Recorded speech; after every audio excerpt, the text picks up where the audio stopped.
Hello, and welcome to JDUB and Friends, episode 43, with the one, the only Naka Teleeli. How you doing tonight, Naka? Well, Hark.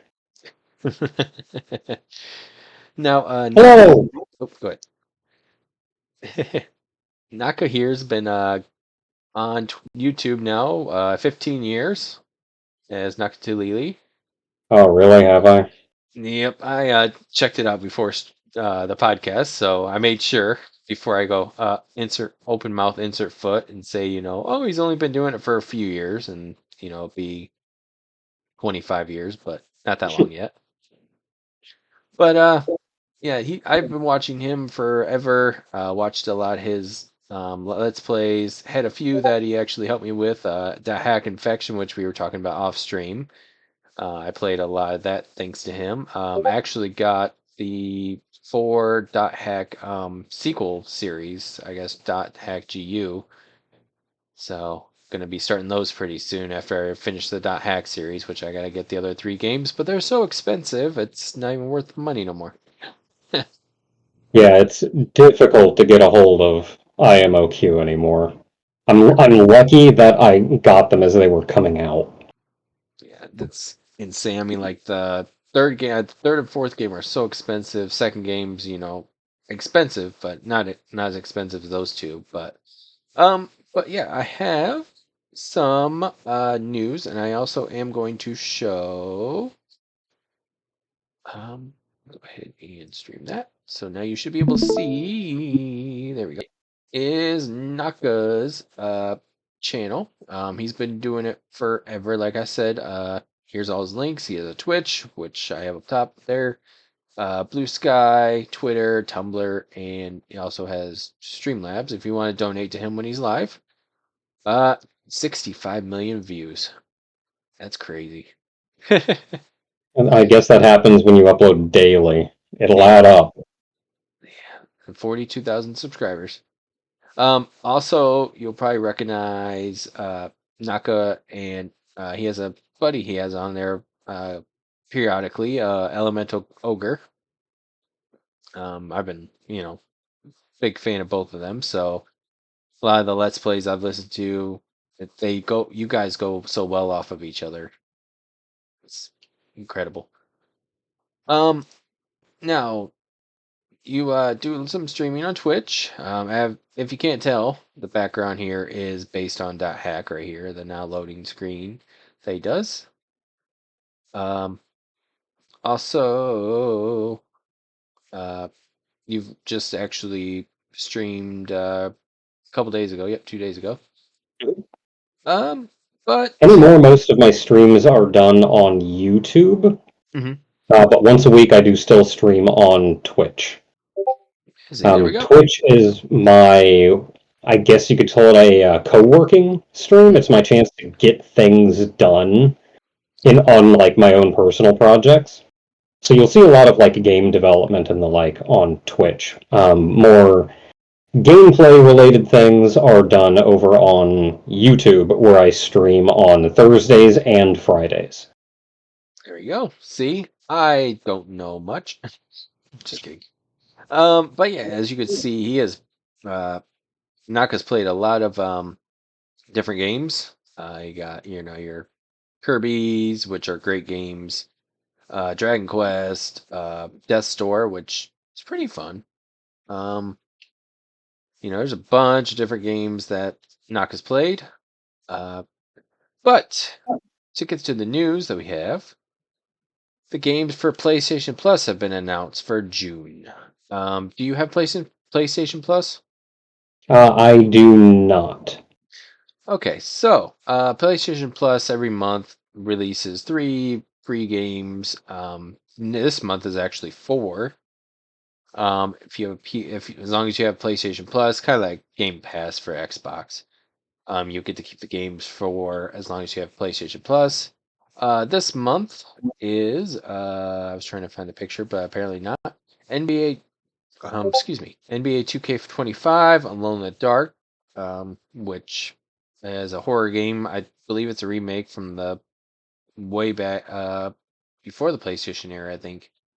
Bomb Rush Cyberpunk, which I've never heard of, so that's new, and then Destiny 2, The Final Shape, which Destiny 2 is still making a lot of money.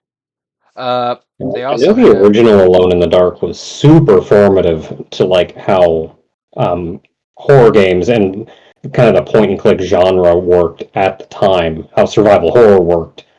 Um, I don't know much about the newer one though, but the original one was huge at the time.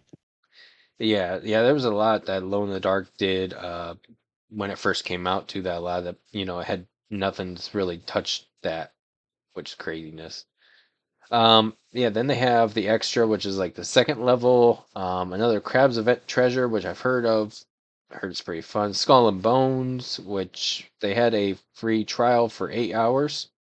I don't know why 8 hours. Then they have the Destiny 2 Legacy Collection, which is all the Destiny 2 game, or the Destiny 2 game plus the DLC. GTA 3, which nobody's ever heard of. Just kidding. And then Mist and Riven for PlayStation Plus Premium Hmm. games, which Mist and Riven are kind of like point and click games too, where you can kind of Yeah, kind of similarly, like first person puzzle games, I yeah. guess. But Myst was as Alone in the Dark, very very formative. Like it was a Mm, huge game, and it inspired a lot going down the line. Riven was. I think that there were several sequels to Myst that kind of slowly petered off, but mm. Riven I think was pretty good too. Yeah, I definitely. didn't actually, I actually played Riven. Oh, really?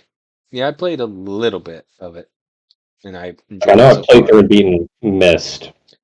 I may have dabbled in Riven. I don't remember. It was a long time ago. Yep. And then they have a couple new game trials for the next month: Kingdom Come and Sid Meier's Civilization 7, which I didn't even know they're up to 7 now. So I guess we'll find out. But I asked Naka before the stream started what his favorite kind of video games are, and I said, "Screw it, we're doing a Kirby game tier list." So Oh boy. there's 39 Kirby games I at on this template. Thanks for all the ads that pop up after the fact. Let me get rid of that one at least, even though the other ones are gonna be in the way. But this one has a platinum medal, which is kind of the S rank, gold medal A, silver medal B, bronze medal, and so forth and so on. Which I think you probably played all of them, so this will probably just be blank. Yeah, I did make it a point. We just recently finished all the Kirby's. Yep. So I So, have played every Kirby game. yep. So Um then we'll I be. Oh, good. yeah, there were some situations where a game maybe was revamped later on, Hmm. and in those situations I've played the original but not the revamped one. Okay. So depending on what's in the list, there may still be an unplayed, but we'll see. Yeah, definitely. I'll be honest. I've played two Kirby games throughout my life, which is sad. I need to get back on. I need to get on more Kirby games, but I've only played Epic Yarn, and I played a little bit of Crystal Shards for the N64. So that's about Oh, it. oh, 64 was so good. That's what I've heard. Excuse me. Wow. So we'll start with Kirby's Blowout Blast. Okay, Blowout Blast was, I think, one of the handheld only sort of side gamey ones. I think it was one of the top down ones where they were actually experimenting with Kirby walking around and Hmm. more of a 3D space. And I actually very much enjoyed that one. I don't know if I would put it at the very top for sure. Maybe, okay, if it goes like S, Yeah. A, B, I'd maybe do B. I'd give it a silver. Okay. I can change it to SAB. I just kind of. That's just what I had. That's just how I was thinking it in my head. But Yeah. that's fine. I can make it easier. Uh, I guess technically a Kirby game, but DDD's Drum Dash Deluxe. Yeah, that one very similar to Blowout Blast in that it was kind of handheld only, just kind of an enhanced version of a side game from another game. Hmm. It was certainly okay, but it really wasn't anything to write home about. Okay. I would say, okay, it was gold, silver. I'd go bronze. Okay. Yeah, I've never heard of DDD's Drum Dash Deluxe. Yeah, it's really just a short rhythm game, I suppose. Okay. That makes sense then. Kirby's Epic Yarn. Epic Yarn. Epic Yarn was actually a lot of fun. There are way too many mini games in it. Hmm. Um, for a lot of for a lot of people that complained about it either being too difficult or not quite a Kirby game, I think at the end of the day it was still fun though. Mm-hmm. So I would still put it on. Would I give it gold or would I give it silver? I'll give it gold. Okay. Cool. Yeah, these ads are annoying. Uh, Kirby 64, the Crystal Shards, which a Oh, lot of people Kirby, say is their favorite. that's an easy platinum. That is an easy platinum. It's nothing fancy, nothing terrible, just Mm-hmm. good, fun Kirby game. Mm. Yeah, it Like, was. even if you think about like, oh, do I want to go back and play that again? Do I want to involve myself with the ups and downs in the story and whatever? And like, I don't worry about it. You want to play Kirby 64? You just go play some Kirby 64. You go grab Electric and Sword and start friggin' Darth Maul on everybody. It's easy. There you go. Kirby's Adventure, which I think is Okay, Kirby's Adventure was that wasn't the very first Kirby game, I don't think. That was the one that was actually kind of explorative. okay. They gave you like levels and like a world map of sorts. Hmm. I would say that was maybe not my favorite one, but still very good. I would give that one a gold. Okay. Yeah, it's the second game in the series. It came out after Kirby's Dream Land, which is crazy. Kirby Air Ride, which is kind of one of the Kirby, racing games. yeah, Kirby Air Ride is a fascinating game. I don't know if it's necessarily a good game, but it's fascinating. It's a racing game, but it's very unorthodox, but also very creative with how it handles so many different things. I feel like I would give that silver, I feel. Like, genuinely good game, but still a lot to live up to, I guess, as far as like being an actual amazing Kirby game would be. Yeah, because I know I've seen like a little bit of the racing part of it where it's kind of like you basically stop and you charge yourself and then you go off again. So it's like that's really different, especially when it came out with like around the same time as, Mario Kart and all that stuff were coming out on the GameCube and And stuff. how they play with that mechanic too. Like there's one ship that, as opposed to that just being a, oh yeah, you drive around like that and you can kind of charge up and shoot off when you need to. There's Hmm. one ship that can literally only do that. Hmm. If you don't charge up, it does not move. That's great. And like that's how gimmicky all the different vehicles get, which is part of what lends to the charm, I suppose, in the game. Hmm. Kirby and the Amazing Mirror, I think was one of the first multiplayer Kirby games, right? Mhm.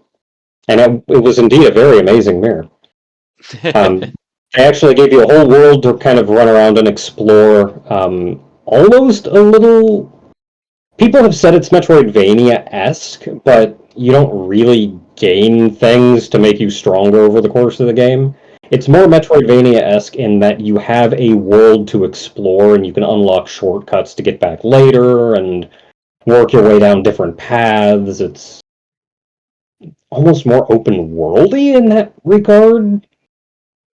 Still, very good game, very fun game. I would say that's a pretty reasonable goal. Okay.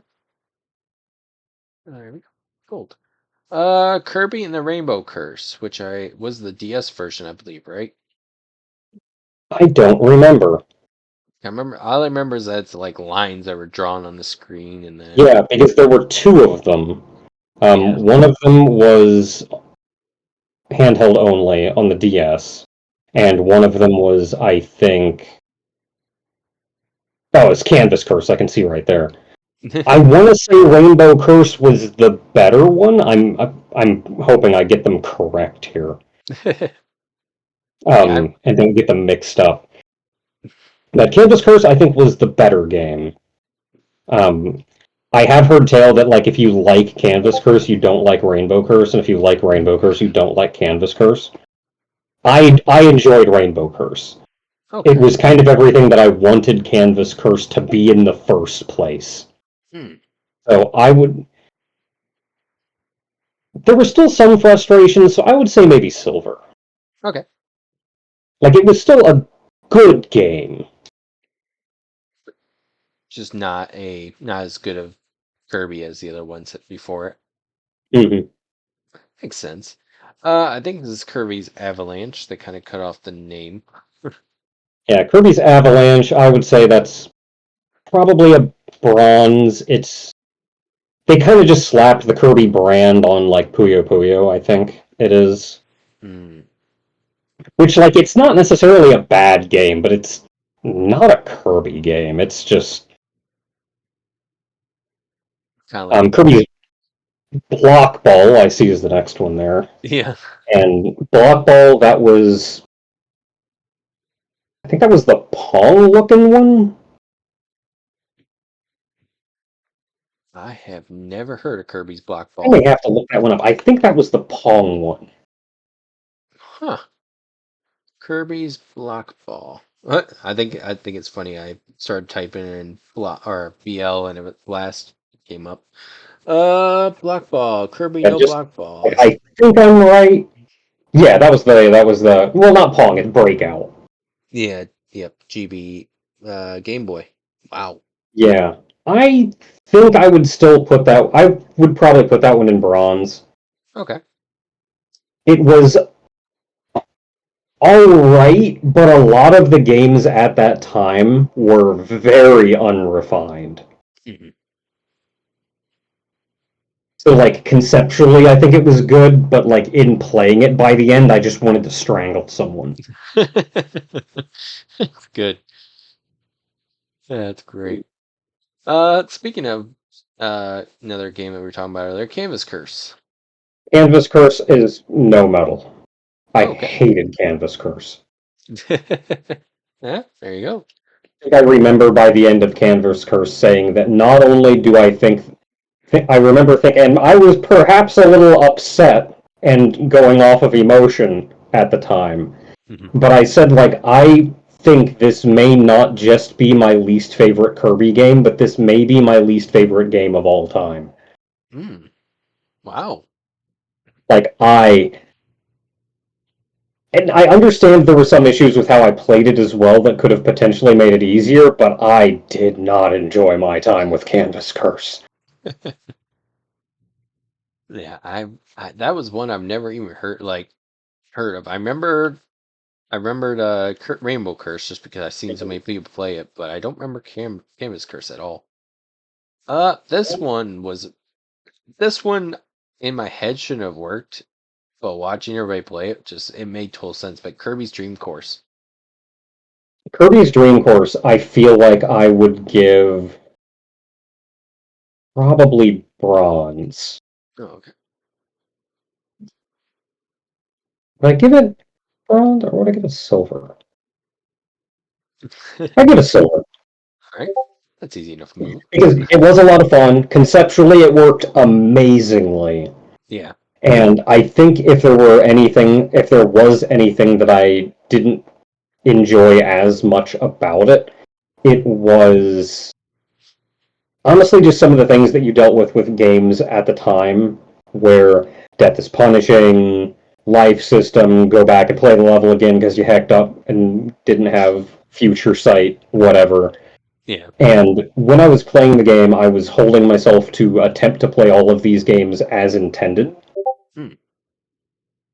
And I think near the end of all the Kirby's, I concluded that, look, I'm just going to use save states if it means I enjoy myself. And I feel like had I done that on Dream Course, I would have just had a blast. Yeah, I understand that. Yeah, it's crazy. Like, I'm an old man. My first console was the NES, so I feel you. I feel you. so it's like crazy how like kids nowadays get can be able to save anytime they want, and Mm-hmm. we didn't have that opportunity when we were growing up. Right at first. Kirby's Dream Land 2. Dreamland 2, I think, is a pretty easy gold. Okay.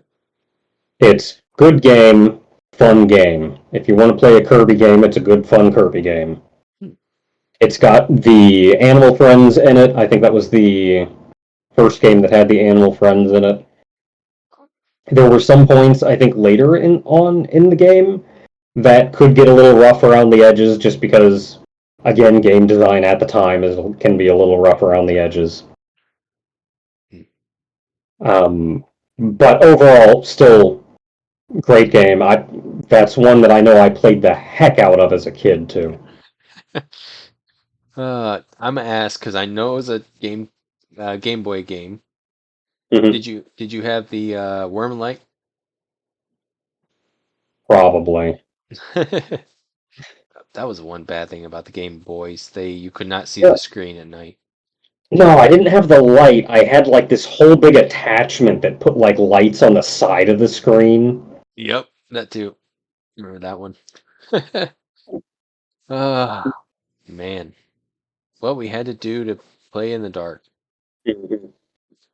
Or Uh, sometimes at all. Be the yeah. middle of the day and you still couldn't see that screen. Yep. It's like, what am I trying to see? Kirby's Dream Land 3. Let's see, Dreamland 3. I feel like I would be remiss to not put it in the same category as Dreamland 2. It was still very charming, still had animal friends, new friends, good time. I seem to remember having some issues with it, and I just have to chalk that up to that's how games were at the time. Like, I think some of the worst sins that it did was, in order to get the best ending, of course, you had to complete kind of a side challenge on each stage. And there were some stages where you could be 98% of the way through the stage and then heck it up, and good luck, go replay the entire stage. Oh no.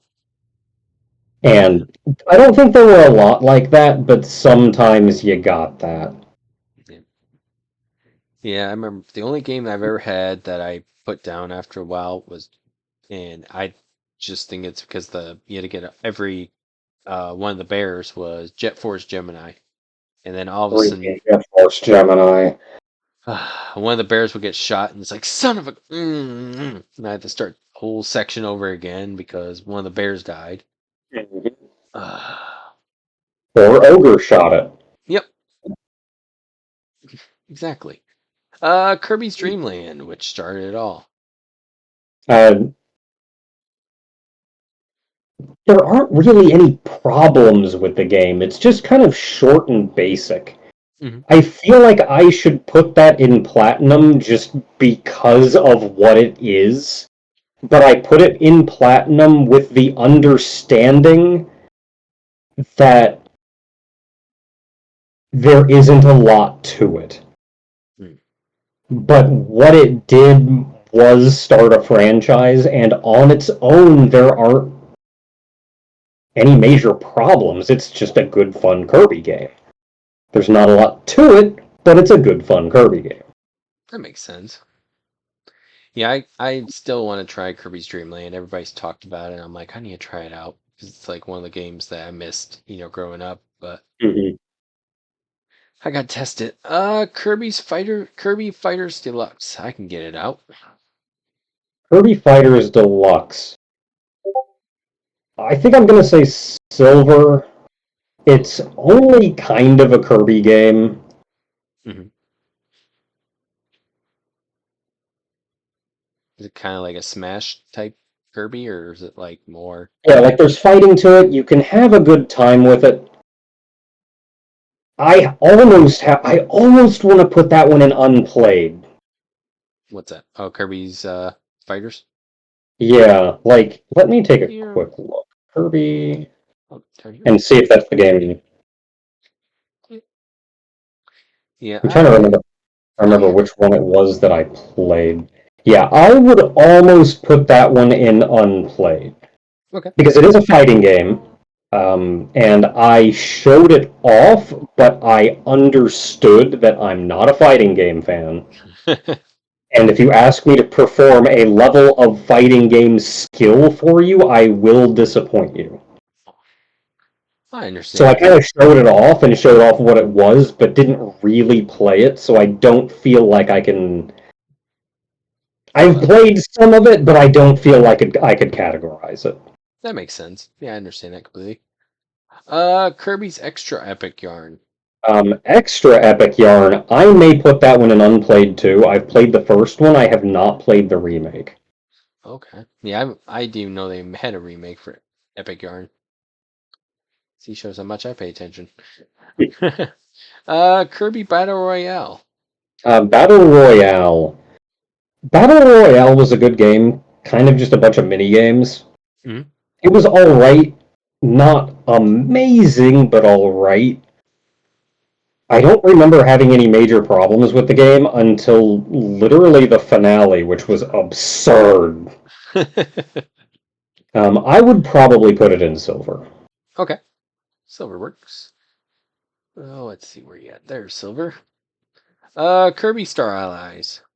Star Allies, good game. I think its only fault was that it needed to be longer. Hmm. So I would say probably gold. Like Okay. it's good Kirby game. Nothing too dramatic, just good Kirby game. Good multiplayer Kirby game, and it does help that I was playing with actual friends Mhm. when I played through it. And they have added content to it since launch, Oh. though it's not necessarily content that I'm super engaged by. Mhm. Like they've added a lot of additional friends you can play as, which is cool, since especially since that's the focus of the game. They Right. also added kind of a level pack, but it all just has this very generic aesthetic to all of it, so it's just levels for the sake of being levels, which I don't enjoy as much as like the adventure. Hmm. So if you just want some levels, they got you. Makes sense. Kirby Mass Attack. Mass Attack gave me problems, and I also understand that there were some problems with how I had to play it that caused some issues to me, but I feel like I would still give that one bronze. I didn't hate myself by the end of it, but I didn't necessarily enjoy my time with it either. You looked in the mirror after playing Mass Attack. Uh, Kirby Nightmare in Dreamland.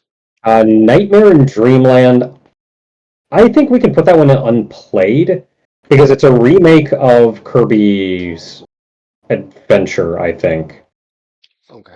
which I've not actually really played. Hmm. No, I mean, like, I played Adventure, but I've not played Yeah. Return to Dreamland. Or no, Nightmare in Dreamland. I have played Return to Dreamland, I have not played Nightmare in Dreamland. So Yeah. many Kirby games. Yeah. Nightmare in Dreamland was on the GBA. It was a remake of the first one. Yep. So, or Kirby's Adventure. I mean. Mhm. Kirby's Pinball Land. I'm gonna real quick look this one up because I thought this one was. No, that's literally just a pinball game. I'd probably put that in bronze. Probably. Like, it's just a pinball game. Yeah, it's like we can make Kirby's a little round thing. We can make a pinball game of it. Mhm. Like, kind of in the same vein as Block Ball. Like, I didn't hate my experience with it, but also it was just pinball.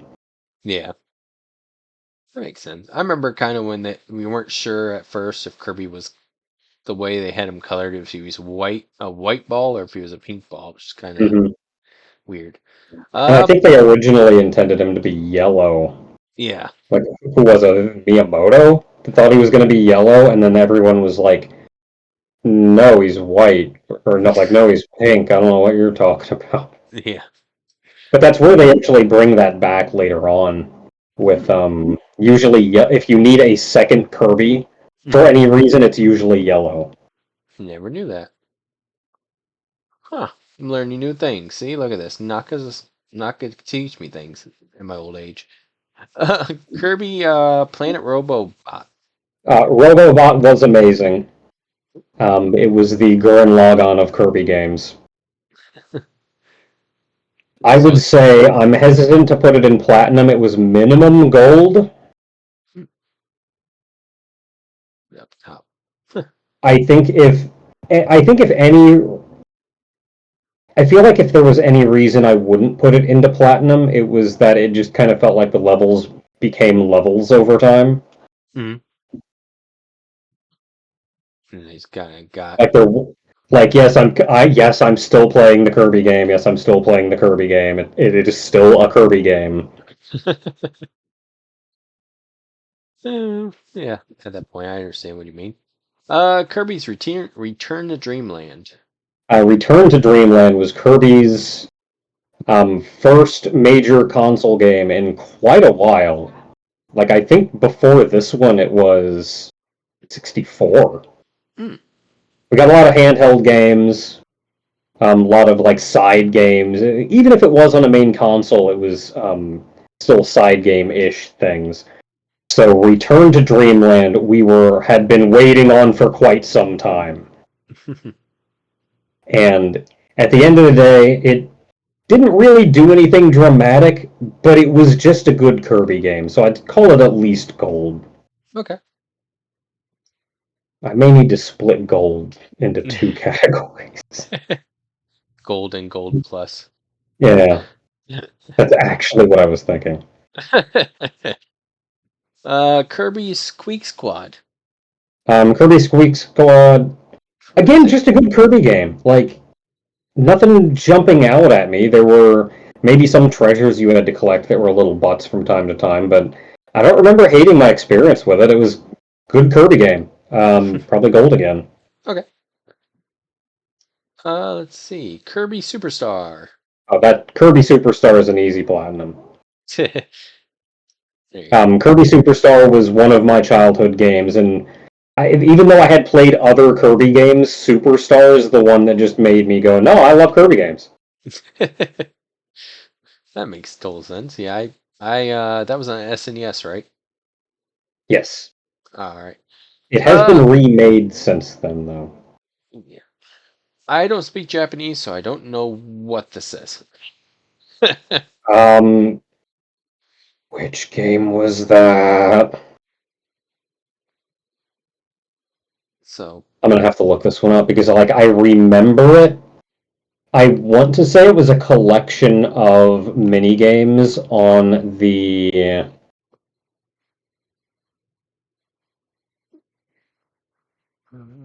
broadcast Satellaview. hmm.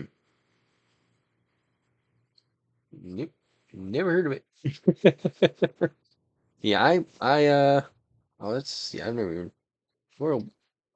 Okay, correct my spelling. Yes, there were a handful of Kirby games that ended up on the Satellaview.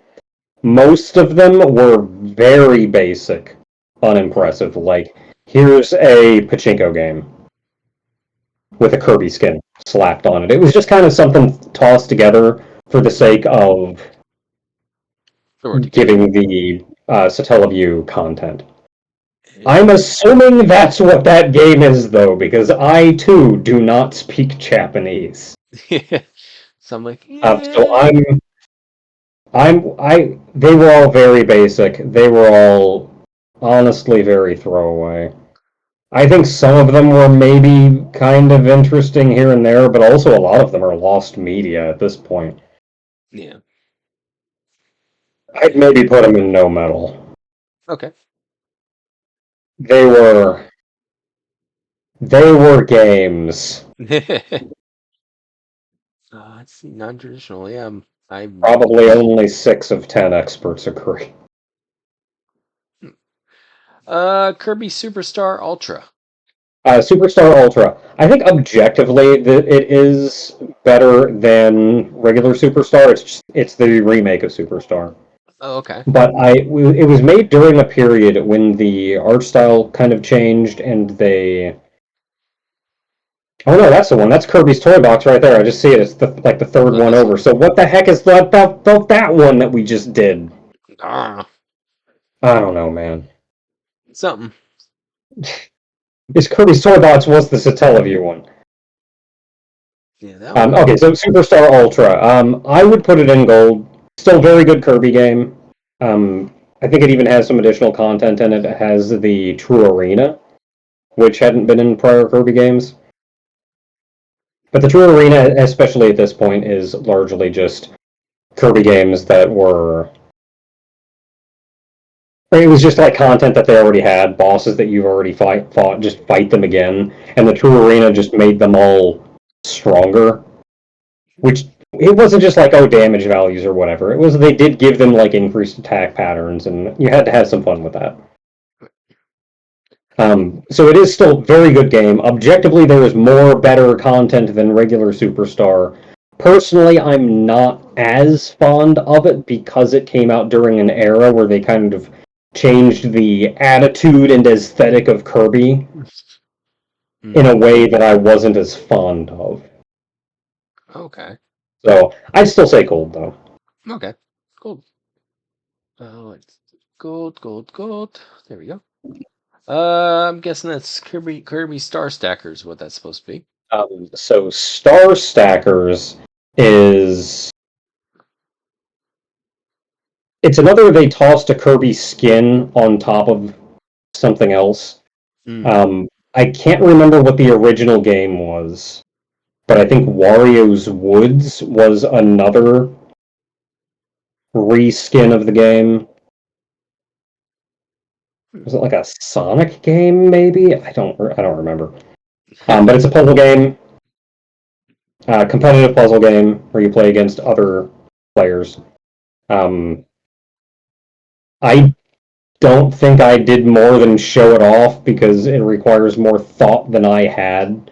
But also, if you want it to be extra cursed, Kirby speaks in that game, and he has an attitude problem. All right. Given that it was just a reskin, and it really wasn't anything terribly big to draw home, I'd still probably put it in bronze. Okay.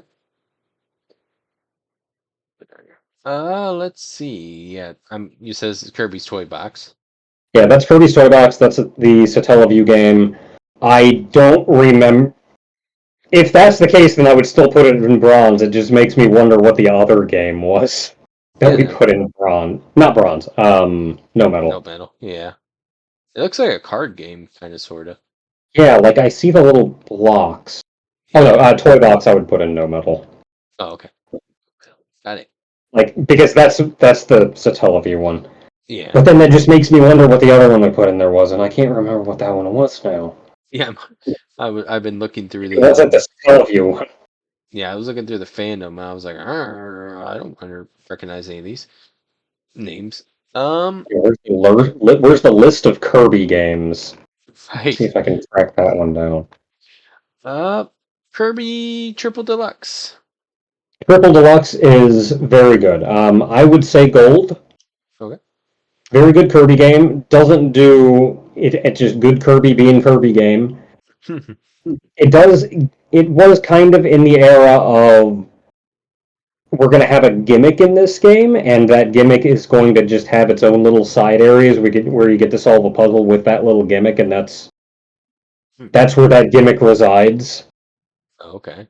They did do a lot of fun things with the gimmick, and it gave me, honestly, my favorite single moment in all Kirby games, which is when you beat the final boss. Oh. I would almost say that puts it into Platinum, but I don't think the rest of the game holds up to Platinum, but I would still say Gold for sure. Okay. Triple Deluxe. Kirby Tilt and Tumble. Tilt and Tumble gets no medal. Okay. That is a horrible experience, and nobody should be forced through it. uh, It used the Game Boy's like gyroscope feature. I think the Tilt and Tumble cartridge had a gyroscope in it. So you're playing on the Game Boy and you've got to like flip the Game Boy in order to get Kirby to jump over things.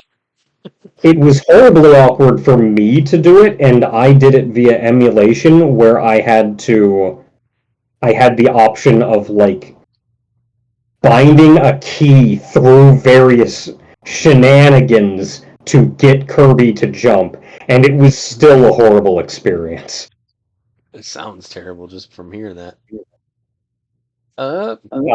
That is literally just a slide puzzle that was released when Kirby has done this a couple times, so I'm just gonna lump all of them into this one, which is when they get a new game coming out or a new like TV show or something of the sort. Then on the website, they'll have like an official Kirby website for this game or this release or whatever, or this anime that's coming out. And they will have a very simple either matching game or sliding puzzle, just something dumb and simple for the kids that are like, but mommy, I want to check out the Kirby game website, and then there's a dumb little thing for them to play. There's really nothing to them. They're just there to give some kids something to occupy their mind when they get to the website. I'd give it no medal. Okay. Like that's a slide puzzle that is right back at you artwork. Mhm. I can only assume that was potentially for either the right back at you anime release or perhaps the what was it, Return to Dreamland? The remake of Adventure. Yeah. Yeah. Kirby Team Kirby Clash Deluxe. Team Kirby Clash and then Super Kirby Clash I see after that. Yeah. I'm trying to get the games all correct in my head. Team Kirby Clash Deluxe. Is that the first one or the second one? Let's see. Team Kirby Clash Deluxe.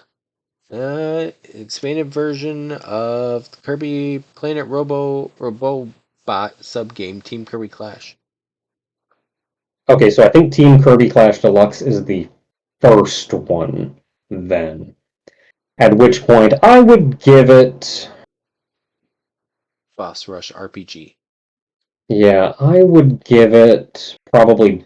I'd give it bronze. Okay.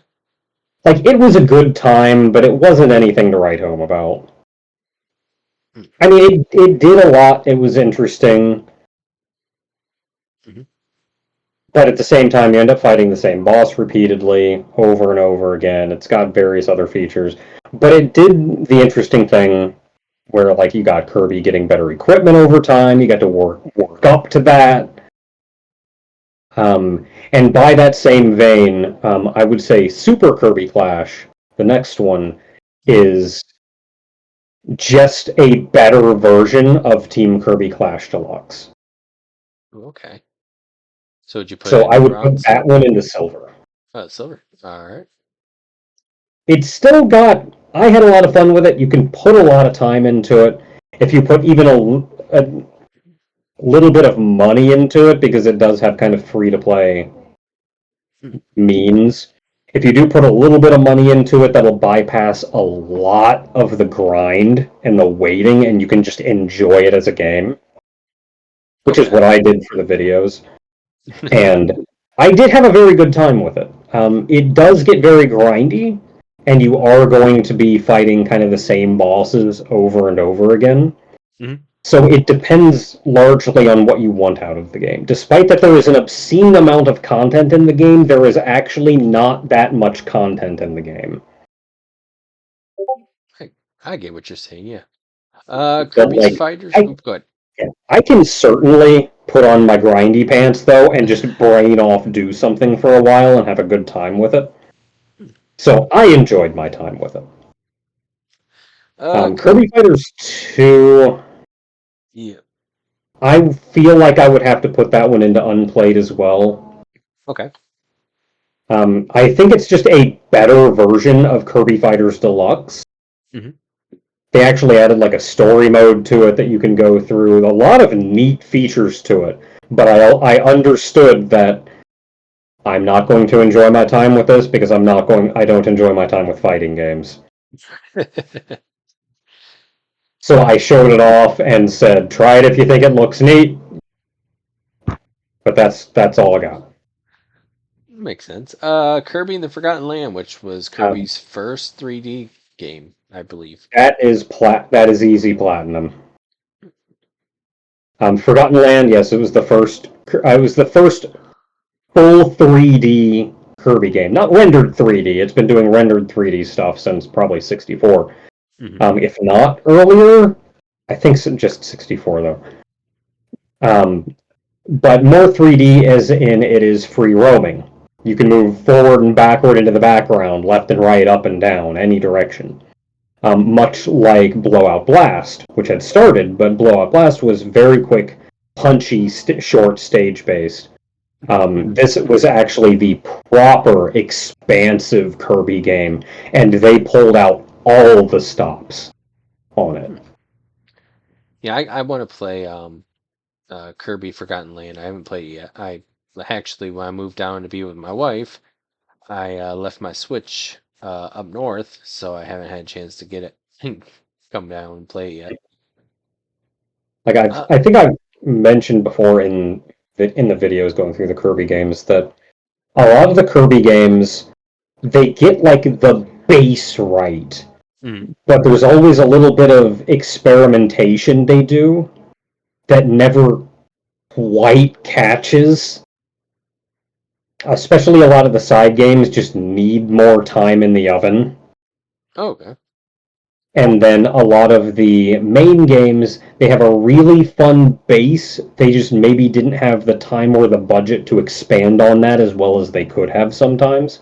Hmm. And Forgotten Land got every bit of budget and love that it could have possibly gotten. Yeah, I've been. It looks so good just from the videos I watched, and then you see Kirby eating a vehicle and stuff like that, turning into a vehicle, which is so cool. So I'm kind of looking forward to that one. Kirby's Dream Buffet. Dream Buffet, it's a fun party game, but there's not a lot to it. Hmm. So I would say probably maybe silver. What else have I put in silver? Blowout Blast, Kirby Air Ride, Kirby and the Rainbow Curse, Kirby's Dreamland or Dream Course, Kirby's Battle Yeah, Royale, Kirby Clash. I'd put it in silver. Okay. It's a fun party game, but there's not a lot to it. If you're just going to play it to like see what it is, or for completions, or just on your own, just go like, oh yeah, I'll go ahead and do this. You're not going to get more than maybe an hour out of it Hmm. before you go. I think I've seen about all this game's got. At this point, I'm just kind of doing the same thing over and over again. Um, it really comes into its own though when you're playing with other people and can bounce off other people with it. And on one hand, there is always the adage of, I think it was, I want to say it was Total Biscuit, Hmm. um, that said he doesn't believe anything that says it's more fun with people because or more fun with friends because everything is more fun with friends.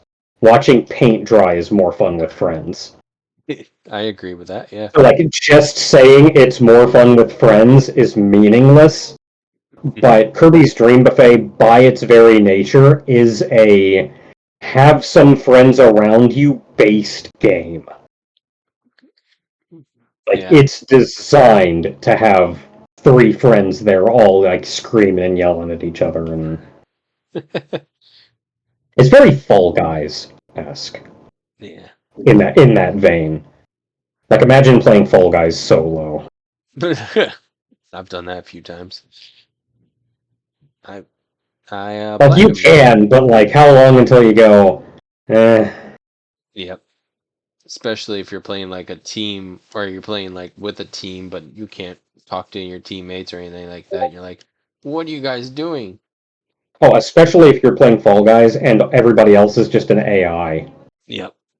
Like you're That's not even playing with other people that way. yeah.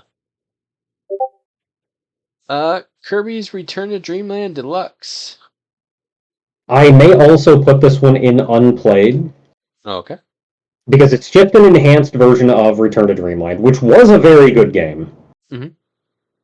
Very much enjoyed Return to Dreamland. I don't know off the top of my head what they added to Deluxe though. I think that's the one they added like a Magalore mode. Mm. So I can't, which was kind of just a bunch of level packs where he played as Magalore, and it kind of led into the lore that became Super Kirby Clash. Oh, okay. That makes Weirdly enough. that makes sense, I guess. However it all works, Kirby has lore, and they are shockingly consistent with it. Oh man, yeah, Kirby. And then Kirby was one of the first. Was 8? No, 16, 8, 16. I forget. Smash Brother characters. Yeah. I want to Uh, say 8. I was thinking 8, but then I was like, that seems awfully low, and I was like, yeah, maybe that's Yeah, right. it does feel low, but I feel like it was just low. Yeah, because I remember Link, I remember Kirby, Mm-hmm. Mario and Luigi, and then just like Donkey trying to think. Kong, Yep, Yoshi. yeah, because Captain Falcon, I think showed up Melee first. Yeah, I don't think Captain Falcon was in there. No, not off the top of my head, I don't think it was. Yeah. Thinking back to the old commercials for that, where it was just like 4 guys in suits prancing through the meadow or whatever, and then one of them just turns around and kicks another one in the shin. Yep, I remember that. That's back when Nintendo did the commercials. That were great. But yeah, as you could see from Kirby 64 Crystal Shards, all the way to Forgotten Land, you got, Kirby Triple Deluxe, Star Allies, and Gold. You got your silvers here, your bronze here, the no medals, which, are the rough games that nobody should put their self through.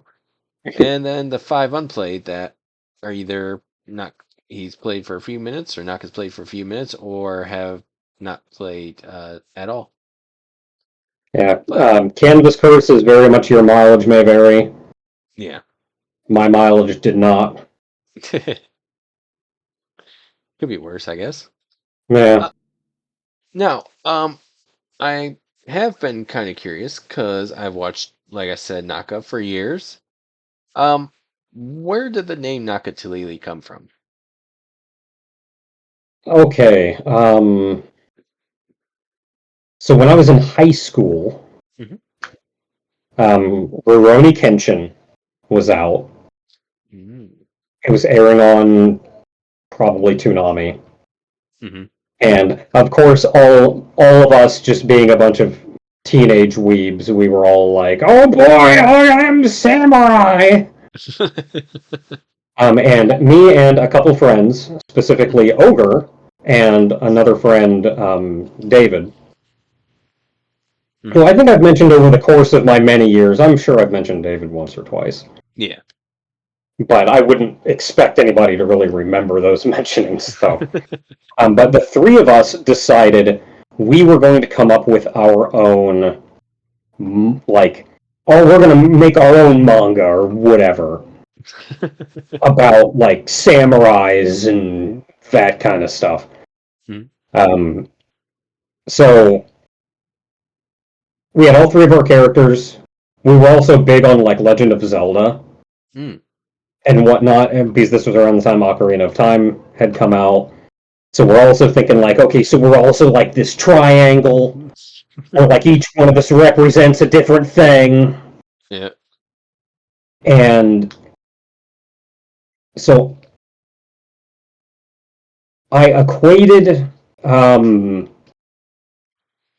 I think I came up with kind of a sideline to that, Mhm. which was, of course, the Triforce has their power, wisdom, courage, and then I created kind of not necessarily an alternate, but like power is also this other thing. Mhm. Um, and I think with power it was just strength. Wisdom was defense, Mm. and then courage was speed. Okay. And this also created a triangle then where speed can beat speed can beat strength, strength can beat defense, defense can beat speed. Mm. Because speed can beat strength because strength can't hit speed. Mhm. Like, doesn't matter how strong you are, if you can't hit them, you can't beat them. Right. Whereas speed has an easy time getting through strength's defenses to actually get their blows in. Mhm. Strength can beat defense because despite how defensive they are, the sheer overwhelming power of strength can overcome it. Mhm. And then defense can beat speed because despite how fast speed is, they can't get through the defenses and they don't have the power to overpower them. Okay. And then that went into the three of us, Mhm. where I was, because I find I always like, I don't want to say I always compared myself to, I don't necessarily say like I was, but I always compared myself to like the main character Mhm. in something like, oh, it's the main character, oh yeah, it's me! Um, so I, of course, fashioned myself after, like, Kenshin from Mhm. Rurouni Kenshin. So I'm the small, agile swordsman who has his fancy techniques that were very much Rurouni Kenshin-esque Mhm. techniques. Ogre was the defensive one, and he had this, like, full Shogun armor on. He, like, fought with, like, shields on each arm. And then David was the strength-based character that just had like this friggin' huge berserk sword that he ran around cleaving people with. Huh. And we said we were going to make a manga. We never did. It was just like us talking about stuff all the time. That's literally all it came up to. Um, but when I had to name my character, Mhm. I don't know what to name my character. I'm horrible with names. So, Googled Mhm. Japanese names. Mm. What do we got? Japanese names and their meanings. And looking down the list, I eventually found Nakate, Mm. Nakate. Mhm. And the meaning, don't even remember anymore. I almost want to say it was like I want to say it was nameless, Mm. or like doesn't have a stance, doesn't have a face, something like that. Okay. And for, of course, my Kenshin-esque character who was like super emo and angsty and like, you know, teenager, Yeah. um, and had tragic backstory as they do. Yep. Um, he didn't have a name, a Mm. proper name. So when someone would ask him like, "What's your name?" he would say, "I don't have a name, but if you must call me something, call me Nakate," which meant like nameless or Mm. something. And I have since then tried to find that website, tried to reverse engineer that to figure out who said that is what this name means, and I have had no luck. So at this point, it may well have just been a fever dream as far as technology can determine. Mm. That name and its meaning exists entirely within my own head. Yeah. Could be like. So that was Nakate. That was where the name Nakate came from. Um, I used the name Nakate for some time. Mhm. If I needed to make a name for something, I need to make a name for a character in a video game, I'll name them Nakate. Mhm. Um, when I made my Twitch channel, which I made back when it was called Justin.tv, the dinosaur that I am, Yeah. the account name that I made was Nakate. Mhm. And so, which is why to this day my Twitch is twitch.tv/Nakate. Mhm. Um, when I made Final Fantasy XI, which I played extensively at the time, the character I made I had named Nakate. So years down the road after that, still playing Final Fantasy XI, Mhm. I'm getting into, I don't necessarily want to say role play, Mhm. but like I'm thinking about like who my character is, what their history is, where did they go to be here. I'm like writing my character's story Mhm. effectively. And I was a Mikote, which is the Catgirl class. Okay. And the Mikote have a, no, not Mikote. Mikote is Final Fantasy 14. Mithra. Mithra is Final Fantasy 11. Um, I had the Mithra have a very specific naming convention. Hmm. Like if you see them in game, all their names have a certain tone or parseness to them. Okay. Um, and so I was looking at like Nakate and going, Nakate is not a Mithra name. Mhm. So maybe that's just like a nickname or something. So what's my Mithra name? So ran around like Windurst, where all the Mithra were. I looked at all the names and how they were spelled and how they flowed and combined bits and pieces of like how does this one work and how does this one work and how can I make a Mithra name out Mhm. of this. And what I got was Naka Teleeli. Hmm. Even though it's Teeli, Mhm. that's part of the Mithra naming convention and what I took from that. But that was where that came from. That's my Final Fantasy XI Mithra name in lore is Naka Teleeli. And it was when I went to make my YouTube channel. I got the Nakate Twitch, Mhm. but when I went to make my YouTube channel, Nakate was taken. Oh no. Um, of course, when I made my YouTube account, this is like before YouTubing was a thing, really, Mhm. before Let's Playing was a thing. Yeah. YouTube was just this dumb little site that, like, maybe you would upload a family video to or whatever. Like, there weren't communities or Mhm. people or any of that at the time. Yep. Um, So I was looking like who in the world is Nakate if they took my name, and I looked and it was some Japanese guy. I don't think he had even posted any videos. It was just some guy who made an account and Just was Nakate. Curse him. So crazy. since that was taken, no, don't actually curse him. I'm sure he's a perfectly fine person. Um, so since that was taken, I was like, well, great. Now what else do I use? Mhm. Um, and I didn't really have a lot else to go by. The only other thing that I really had was I had prior to this actually made a YouTube account, Mhm. and the name that I used before I kind of took on Nakate was Ethan Fox, Ooh. um, which I don't even know how I came up with the name. I probably just misread Ethan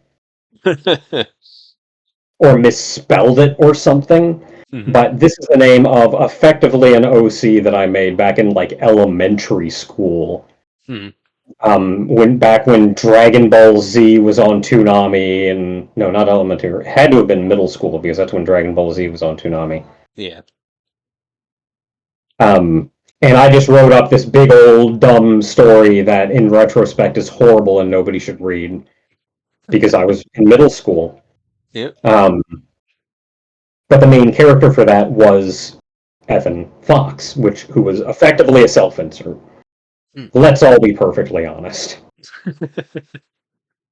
Um, and so when YouTube was first becoming a thing, the YouTube account that I made was Evan Fox. And when I decided I want to start making YouTube videos, I decided I do not want to be Ethan Fox for this, though. I want to be who I am now, which is Nakate, even though that was taken. So I then had to go like, Naka Teleeli, there, happy. That's great. Now, when you first started with Let's Plays, was there anybody that you were looking up to when you actually decided you wanted to do Let's Plays? Yes, very much so. A lot of the big names at the time, of course. I was starting right around when Let's Playing was first blossoming into a thing. Of course, Let's Play started on the Something Awful forum. This is something that I'm sure many, many people nowadays don't know, but it started on the Something Awful forum. Yep. There is a single person that we can attribute it all to. Was it Slow Beef? Yeah. I want to say it was Slow Beef. Mm-hmm. But I don't know. I've never actually joined Something Awful. Yeah. But so Something Awful started it, and they, of course, needed a place to host their videos for these. And of course, when they made YouTube videos, or when they made Let's Plays, it wasn't just a, hey, here's a video series of me playing through a game. It was called Let's Play because it was literally let us play. It was a thread of them and everybody else in that thread all playing it together. The OP was the one who was actually doing it, but he was then communicating with everybody in the thread on like how we're going to go about doing this and interacting with the game and how are we going to build this up and handle this. And there were so many amazingly creative series that came out of Something Awful at the time. But they needed a place to host videos. And they didn't even always use videos, but that kind of became more and more where they were going. Sometimes they just used screenshots because it was in a thread and they could do that. Makes sense. But they needed a place to host videos, and they were looking at a ton of different places. Because YouTube wasn't the standard at the time yet. In fact, compared to some other places, it was kind of bad. But a lot of them started posting over on YouTube. And this is where Deceased Crab first came over. Yeah. Because he was one of the Something Awful goons who was posting over on YouTube. And he started to actually pick up a YouTube following, which is sort of what made YouTube Let's Plays their own thing, which of course the SA goons hated. But it was around that time is when I was seeing Let's Plays move to YouTube, that I was seeing this and going, hey, this is cool. I saw Deceased Crab, of course, was one of my big inspirations early on. Goron50, who is actually a very close friend of mine now. He doesn't make videos anymore. He's got his own life to live, his own things to do. But I became very close to Goron and his whole group of friends. And Goron was actually one of the ones that I first reached out to. Because I think Deceased Crab was the first one that I watched. But Goron, in playing through a Mario World ROM hack, Mhm. was the first one that I reached out to and thought, oh, this is something that I want to do. Mhm. And specifically, it was him talking to his friends, Mhm. the various other Let's Players, because this was one of the first things that jumped up on YouTube Let's Plays was Mario World ROM hacks. Yep. And all of them interacting with each other, and I just saw how much love there was, how Mhm. much fun all these people were. Like, it was just a bunch of friends interacting with each other, and I saw that and I thought, this is a community that I want to be a part of.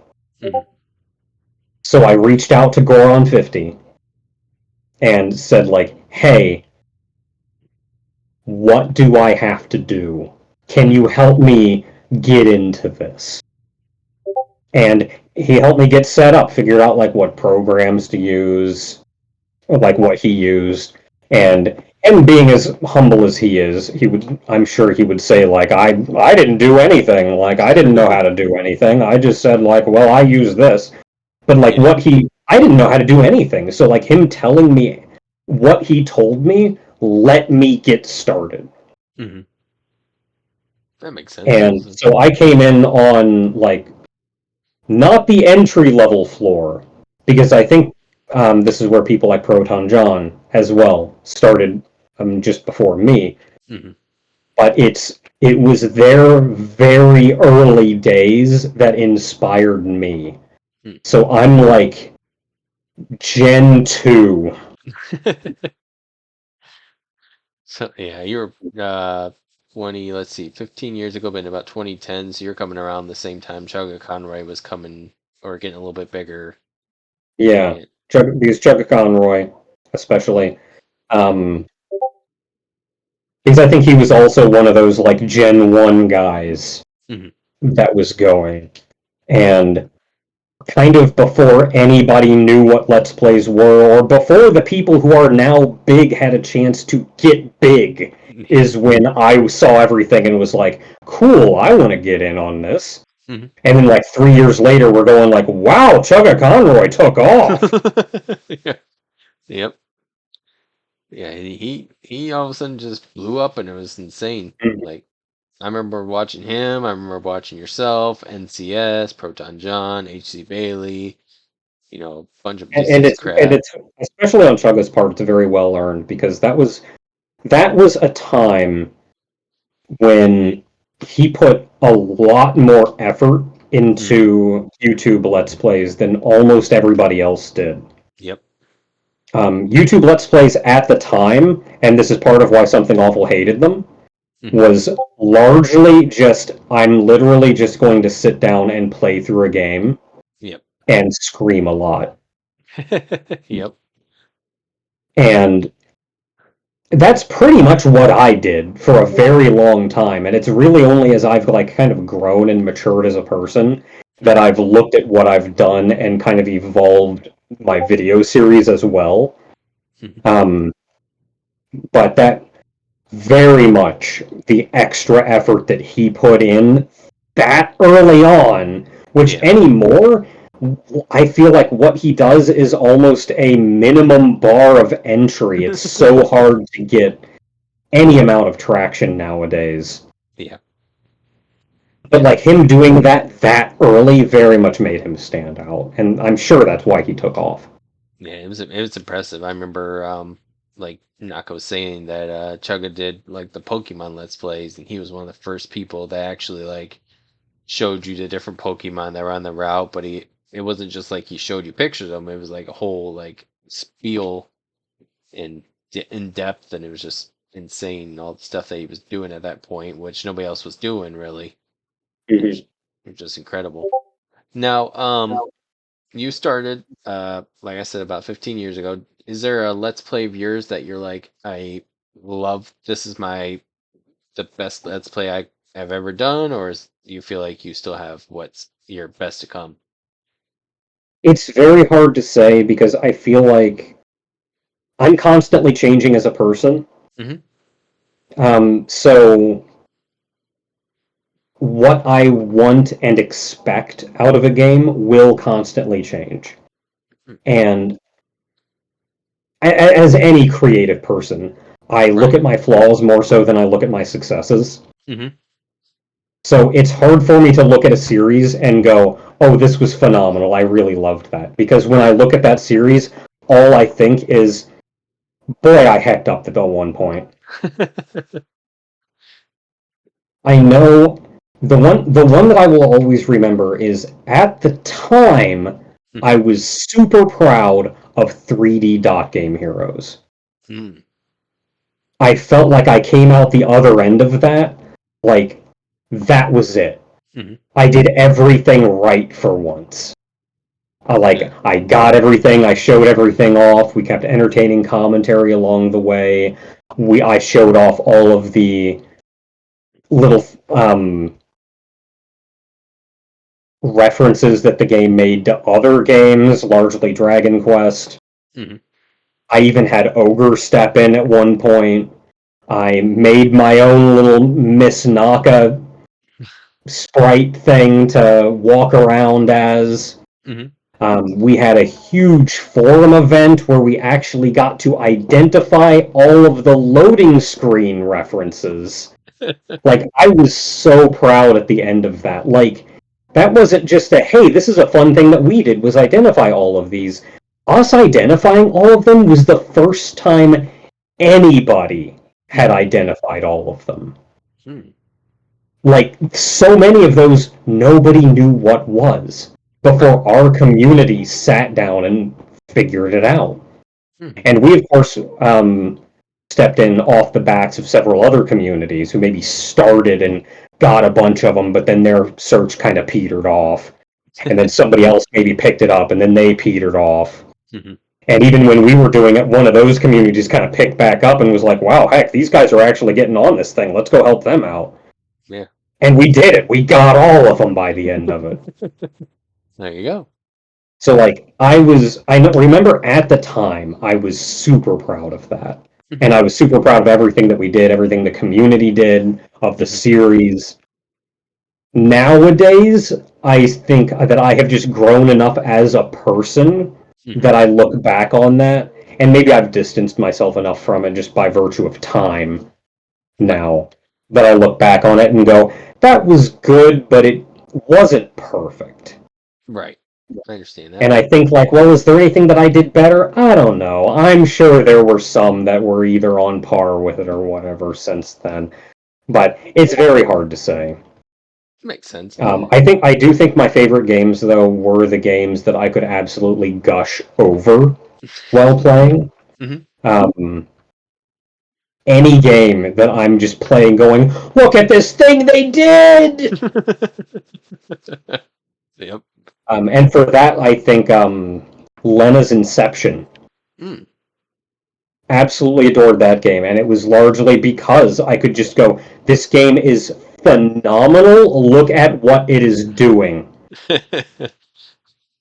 Yep. And I'm sure there have been other games like that Hmm. over time. Yeah. Yeah. Thanks to yourself, like I said, Chugga Conroy, others, I started playing games that I would have never played before. Like the Dot Hack series was one of them that I got into because I was watching, your Dot Hack series at that point, and then Okami was one that I would never played, but Chugga started playing it, and I was like, "Wow, this is that great! This game looks beautiful." And I almost feel bad because I had a degree of spite against Chugga. oh, really? I mean, it was never anything. It was never like, oh, I called him out and we had beef or whatever. Um, Hmm. but it was specifically because he was bigger, like so much bigger than me, Hmm. and I started Okami before him. Hmm. So I was like halfway through the game, and because Let's Plays at the time, like, yes, there were plenty of people doing Let's Plays, but it wasn't like today, Right. where you can like search Okami Let's Play and there's just like literally 1,000 of them. Yeah.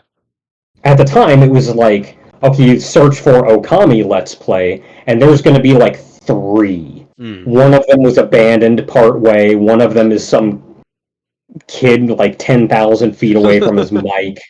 Yep. So like me doing Okami, who I thought like I'm actually trying to put out quality videos at this point. Hmm. Me doing Okami, I'm like, I'm doing something. I'm contributing to like good content on YouTube. And like Right. halfway through it, Chugga starts doing Okami. And I'm like, God dang it! Oh Curse man. you, Chugga Conroy. Yeah, it's I remember watching one of the videos and I have no ill will towards Chugga Conroy. He's an amazing person. yeah, he's great. I actually got to interview him, which was one of the coolest days of my life, because I watched, like I said, you and him and Mm. other people, and it was just like, this is insane to actually get to, people that watch that, I'm about the same age as, but I watch, in college or before college and all that stuff. It's like, this is sweet. But I remember one of the videos was Paper Mario was starting. Chugga was starting his, and then all of a sudden Slim Kirby was starting his at the same time too. So they're both Mm. doing it at the same time, and they're like, oops. But now, obviously you've had different logos and stuff like that over the years. Now you have your character. Mhm. Um, where did the character come from that you use now? Um, so the avatar that I used, just to give like kind of a whole history, the avatar that I used for pretty much ever, Hmm. like when I first made my YouTube channel, I used it on forums before then. When I was going by the Nakate name, Hmm. was I used the not really a mug shot, but like the headshot Hmm. of the female Ronin from Disgaea. Ooh, great series. Hmm. And that was just my avatar for like everywhere, Hmm. for everything. When I very first made my YouTube channel, that's what my YouTube avatar was that female Ronin from Disgaea. Hmm. And over time, especially hanging out with like Goron and everybody, I started thinking about, because I've always been interested in video game development, making Hmm. my own game, what have you. That's why I went to college for programming, even. Heck, I was making a dumb Zelda game in Visual Basic in high school. Oh wow. It was bad. I did not understand how video games worked when I made that game. Yeah. Um, like under the not like bad design, like badly programmed. Mhm. Like under the hood, I did not understand how games worked. I understood how a calculator worked, and I used that knowledge to make a video game. Mhm. Um, but especially hanging out with all of them, I got this idea of like I want to make a game that's like all of us Mm. having fun, Mhm. hecking around, goofing around. We can have our own little story with all of us doing whatever, Mhm. and that came to be. Then that's gonna okay, so it's gonna have all of us in it. Mhm. So I was talking to them to get like, okay, what's your avatar? What's the full body version of your avatar? Mhm. Because I've got to make like characters for everybody. Mhm.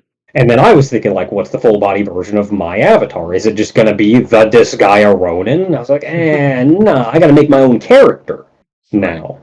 And this was the very first birthing of Miss Naka. Mm. And Miss Naka has gone through several design changes over the years, but it's always been Miss Naka. It's been what I use to represent myself for the Mhm. longest time. And I think it's what I use to represent myself, but it was really just as like an avatar or Mhm. something small here and there. Right. It was when VTubing was starting to become a thing, Mm. which even before VTubing was starting to become a thing, because like I am just chronically online. Hmm. So I was kind of aware of how trends were going, was interested in how things were going, in the same way that birthed VTubing. Hmm. Like I was watching as it was created, because I just like the people who actually got into, and the reason VTubing was created was because we were kind of all looking at these things going, hey, this would be cool. We Yeah. should try that. Oh no, this didn't quite work. And what if we did this? Okay, what if we did this? I've just created a VTuber. Yeah. And it was because I was streaming at the Hmm. time, and I didn't want to use a face cam because I very, very strongly value my separation of online and offline lives. Makes sense. When I am not Naka, Hmm. I am not Naka. Okay. I don't want to be walking around the store shopping for something and having to think right now I too am Naka. Yeah. Like, no, I'm living my own life at that point. When I Hmm. come home and sit down at my computer, then I can be Naka. So because of that, adamantly refused. And to this day, I have always refused. Hmm. No face cam. I don't give out my real name because I keep those two separated, those two lives separated. Makes sense. Um, and I was originally kind of hateful of face cams for a time, Hmm. not just for that reason, but because everybody who used a face cam was they used bad face cams. It's like pitch black in the room and you can't see anything. Yep. And really, it was just people playing like horror games Yep. so they could scream into the webcam. And I was like, I'm not using a webcam. I'm not going to be that person Yeah. who's just sitting in a dark room and then screaming at a jump scare. True. Um, but over time, I Hmm. did come to the realization as more people started using webcams and got things out there, Hmm. and I started seeing more people streaming with them Yep. and making different, better uses of them. I started to understand that having a webcam active did have its benefit. Hmm.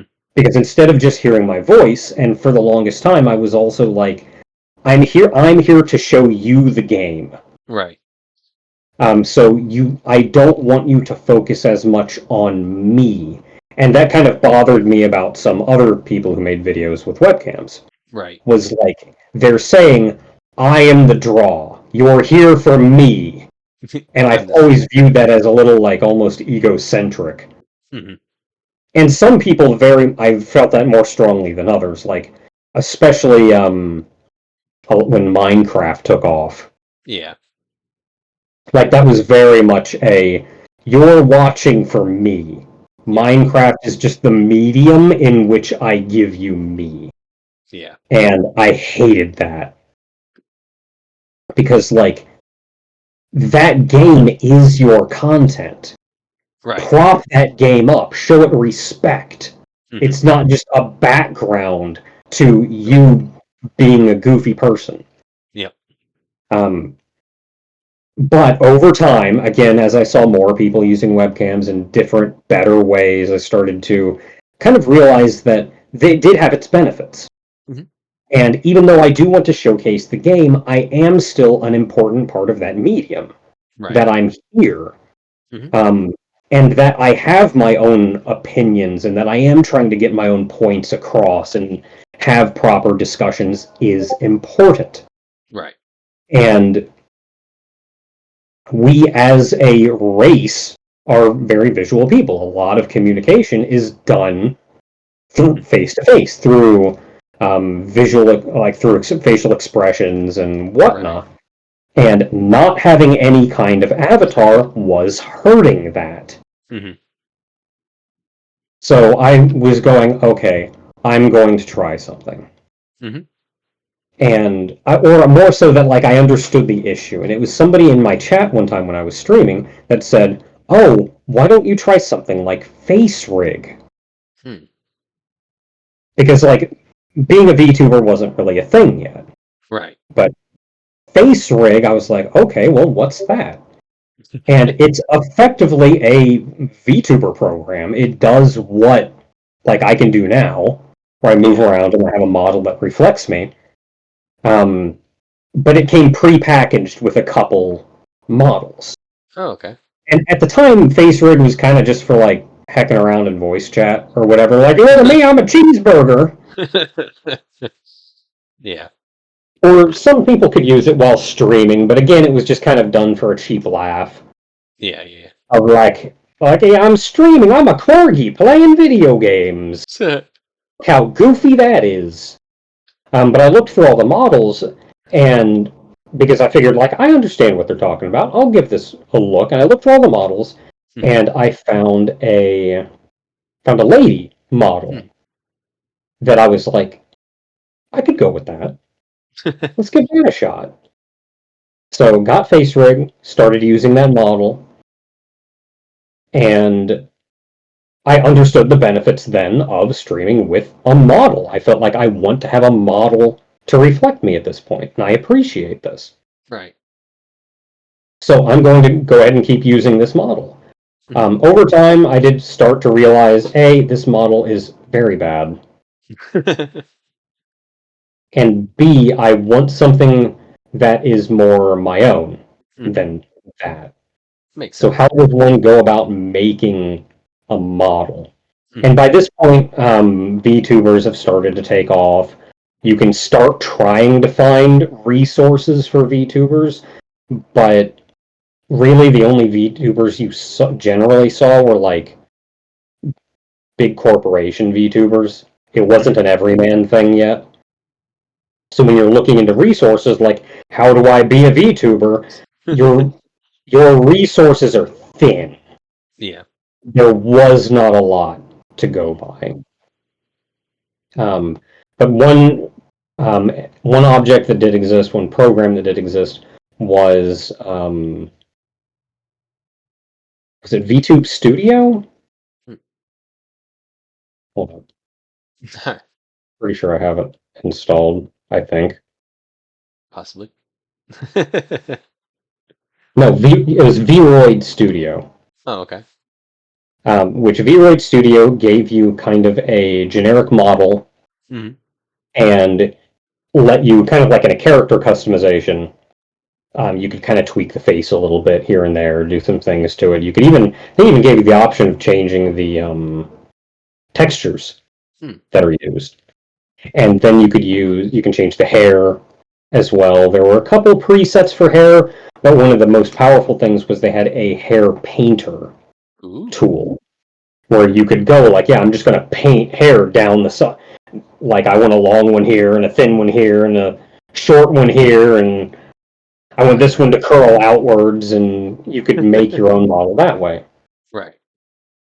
And that was the time when I made Vivian, Vivian.exe. Because I figured, okay, I still want a lady model, and I want something that represents me. So started with Vivian. And I streamed with Vivian for quite some time. I did start to have what's the word for it? Is it dysphoria? Where hearing my own voice come out of Vivian started to feel awkward. Oh, okay. It didn't feel right. Okay. And up until this point, I had always used a female avatar for myself. And originally it started out as I just like ladies. I think that's all right. Yeah.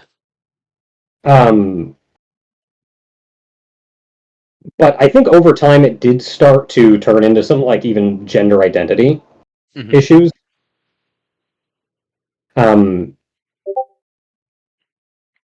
To the point of like there was a long time where I didn't really know. Right. I felt like, yeah, I'm comfortable as I am, but would I be happier I don't know, and just a lot of questions rolling around, Right, whatever. right.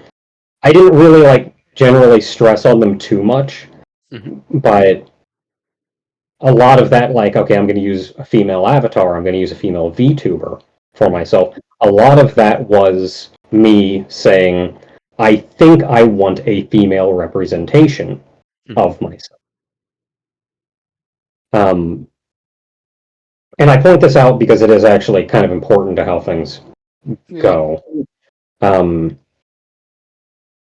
but because of the, again, I'm not sure if it's even the correct word, dysphoria of hearing my voice come out of Vivian's face, and I think I don't like that. Yeah. That's not right. Hmm. Um, so that's when I started looking into things like voice changers Mm. or what have you. Like, how can I make a female voice come out of Vivian? Hmm. And I found a couple. For a while, I used kind of an automated text speech to text to speech kind Hmm. of thing. I used one that I programmed myself. I had to learn some C sharp for that one. I have a bachelor's in computer science, so it was Hmm. only kind of a stretch, but it Yeah. was still like a, I haven't done this in 10 years, and I'm messing with stuff that I do not understand, but we'll get there. So I ended up writing my own program that was speech to text to speech. Hmm. And I used that for Vivian for quite some time.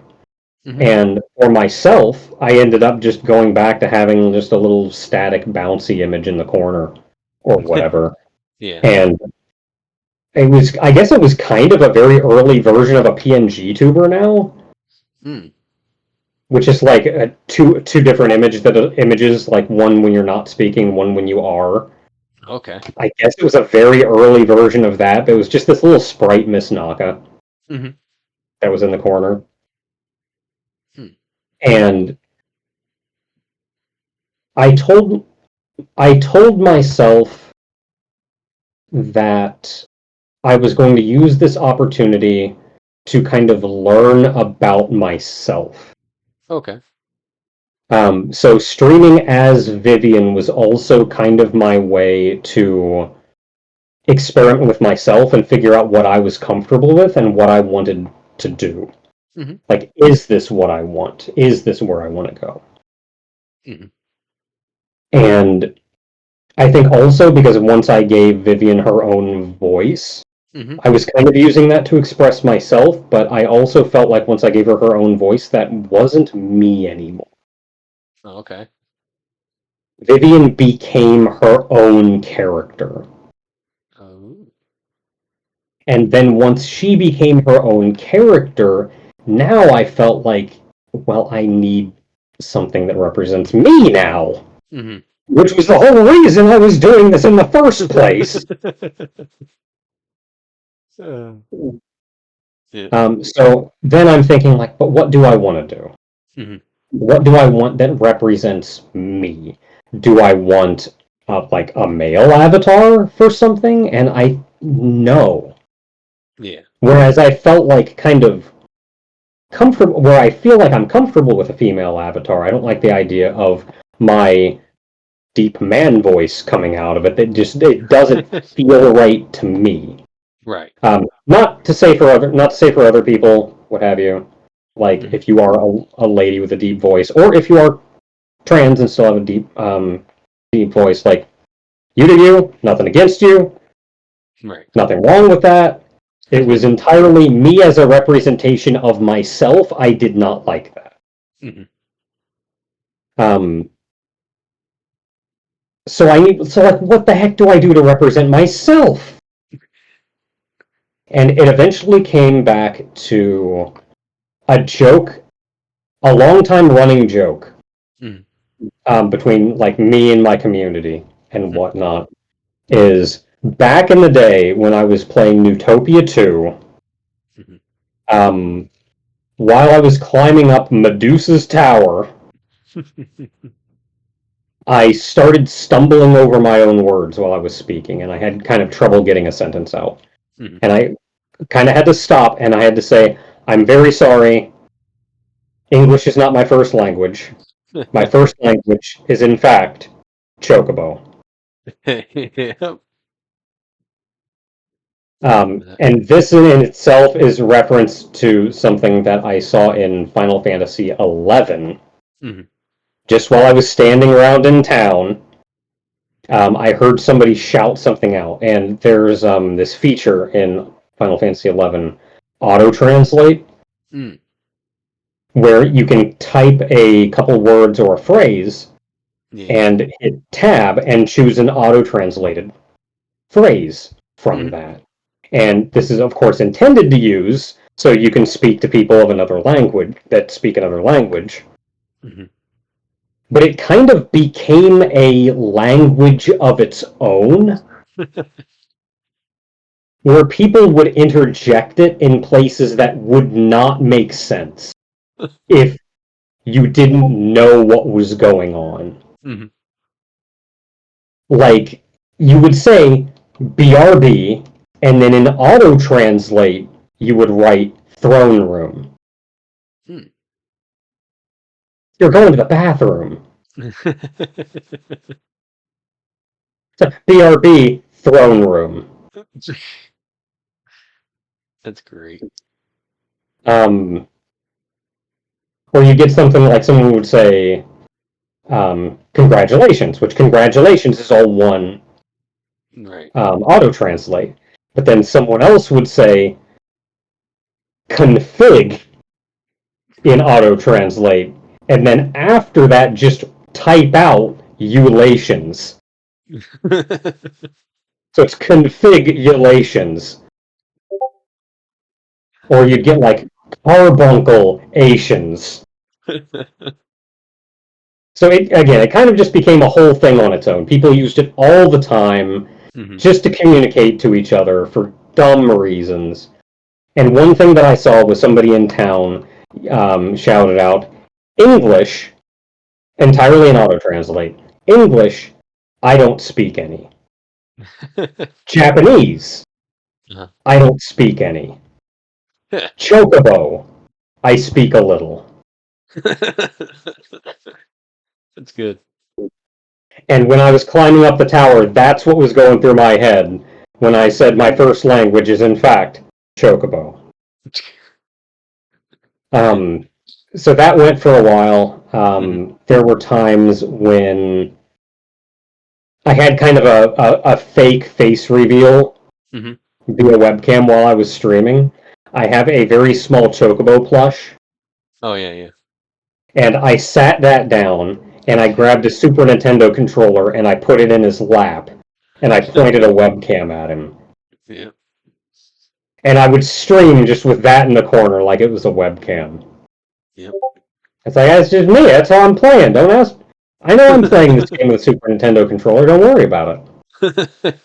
It's fine. Just chill.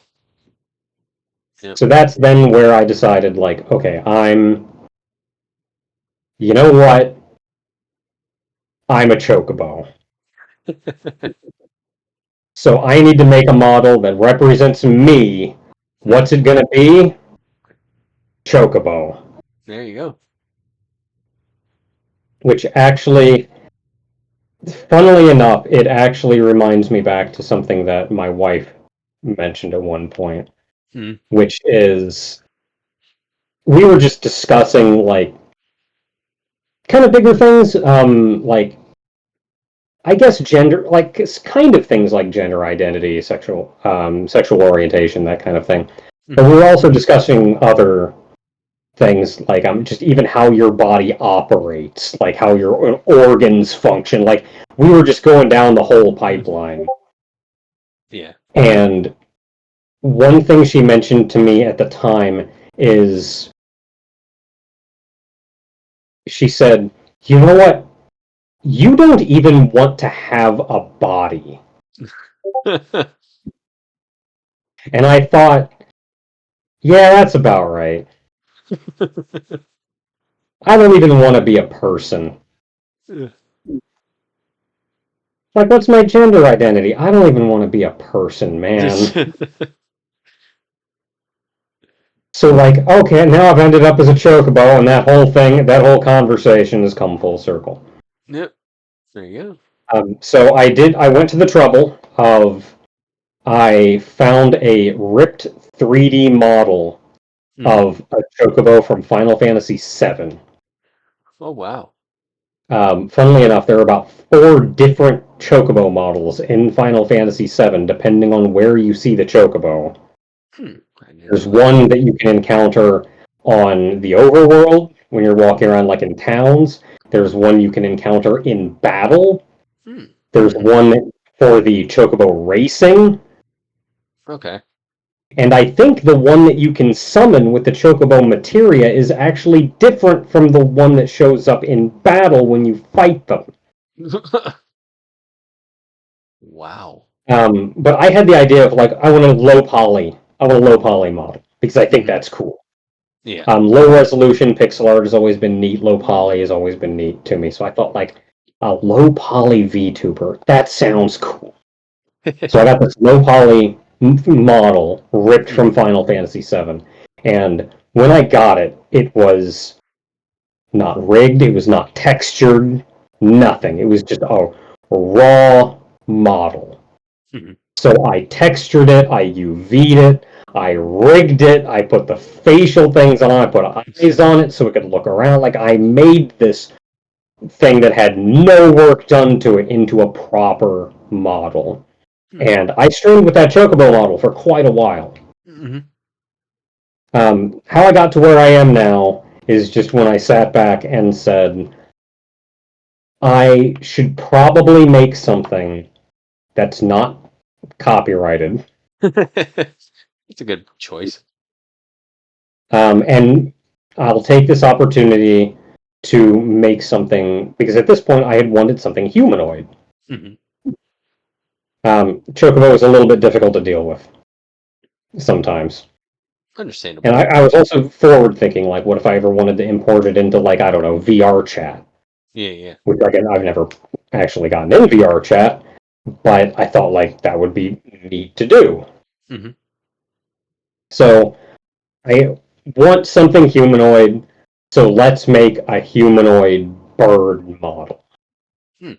So I did a lot of thinking, a lot of planning about how I want this model to look, a lot of thought boarding, Yeah, thought yeah. clouding, whatever you want to call it, to figure out where we got, to figure out what I wanted to do. Mhm. And it was not long ago, probably just a couple weeks ago, that I debuted this model, Mhm. which, as far as I know, is how I am going to be sitting for quite some time. There you go. I'm still a bird. I am now a Nakabo. Yeah. It's a cool looking avatar. Thank you. Yeah. Now I always ask everybody when near the end of the interview, you've been doing this for so long. What Mhm. are some advice or what is some advice for like people who want to get in content creation? At this point, there are plenty of resources out there to help you make content, be Hmm. it things like OBS to record or stream. It can do both now. Yeah. Um, so it's very easy to, like, make your own YouTube channel, get out there, record a game. Hmm. The best advice I have, probably one of the hardest things to do, is get a good mic. Hmm. Please get a good mic. That's my advice. Yeah. Or, like, technical, quantifiable advice, please get a good mic. Admittedly, if you're just starting out, don't break the bank. Yeah. You don't know if this is going to be worth it. You don't know what you want to invest in it. Don't go buying a $200 mic just to go, well, I don't know if I feel about that, and then give up on it in like 2 weeks. Right. Um, Aside from that, Hmm. the absolute best advice that I have, do it for the fun of it. Yeah. Enjoy it. Hmm. Do not make videos to get popular. Do not make videos to make money. Hmm. It is very difficult to make money Yeah. in this business. In fact, if you aren't one of the people, if you don't have like a friggin' million subs, Mm-hmm. you are not making money on this. Mm-hmm. Um, Even like 100 subs, which is when you get the silver play button, which boy, I would love. I would love at some point to hit 100,000 subs and get That'd that be cool. silver play button. That's kind of my dream Yeah, yeah, on YouTube. But even that, you're not making enough money. yeah. Like you're going to have some kind of secondary income. And for No. some people, they can like start a Patreon and get Yeah. by that way, or some such if they have enough devoted followers. Mm-hmm. But do not do it to be popular. Do not Right. do it to make money. Do not hold yourself to any obligations Mm-hmm. of I'm going to get out there and I'm going to put out a video every day. My best advice is have fun. Mm-hmm. If you are having fun, your viewers will have fun. There you go. If you are not having fun, your viewers can tell, Mm-hmm. and they are not going to want to watch. Mm-hmm. Nope. Um, if you feel like I'm enjoying this, but I can't get it's too much, it's a lot of work and it's really stressing me out getting videos out that fast, Mm-hmm. don't put videos out that fast. Yep. Like, make sure that your enjoyment is number one priority. Yep. That is the absolute best advice that I can give. There we go. Like, play a game that you have fun with, upload at a pace that you're having fun with, Mm-hmm. whatever you have to do to enjoy yourself. Definitely. Yeah, I definitely agree with everything Naka said. I mean, it's, you wanna you don't want to burn yourself out trying to make everybody else happy. You need to make yourself happy first. Yeah, don't go chasing the meta or whatever. Like, oh, this is what everybody's playing. I got to play that too. Oh, no, this is popular. Oh, I got to get on that. Got to get this video out day. Yeah. Have fun. Yep. Priority one. Have fun. Exactly. Now, if you can have fun and do other things, more power to you. Mm-hmm. But don't lose the fun. Yeah, definitely. Yeah, because I mean, I doing this just for my own personal, happiness, because it's fun to get to talk to people like Naka, Chugga, Tim, and CS, as he's known on YouTube. But I mean, a bunch of other people I never got to, thought I would get to chat with. It's cool, and you get to open up and see what makes them tick. And, like Naka here, what made him decide to get into YouTube and what the options were at that point. But um, now if they do want to find you, where can they find you at? Um, I have, of course, my YouTube, Mm. which has been mentioned a ton already. Yeah. Um, on there, you can just find me as Naka Teleeli. I'm on Twitch, which is twitch.tv/Nakate. I also have a Blue Sky, Mhm. which is, I think it's just Naka Teleeli on Blue Sky.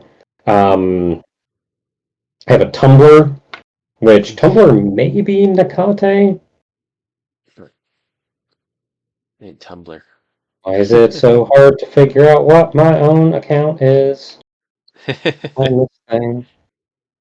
Yeah, Tumblr, I thought was going to take off more than it did. No, it is Naka Teleeli on Tumblr. Well, it did for a while, and it was legitimately getting big. Yeah. Um, and then ownership changed hands, and they shot themselves in the foot, and Yep. that was kind of the end of that. And then everybody moved over to Twitter, Yeah. and I think not super long ago, Tumblr started getting its crap together, but at this point, culture has just kind of moved beyond it. Yeah. It's kind of like. I do point out Tumblr though because I do check Tumblr Mhm. frequently enough, and not that I get many updates on there, but I still check it. Yeah.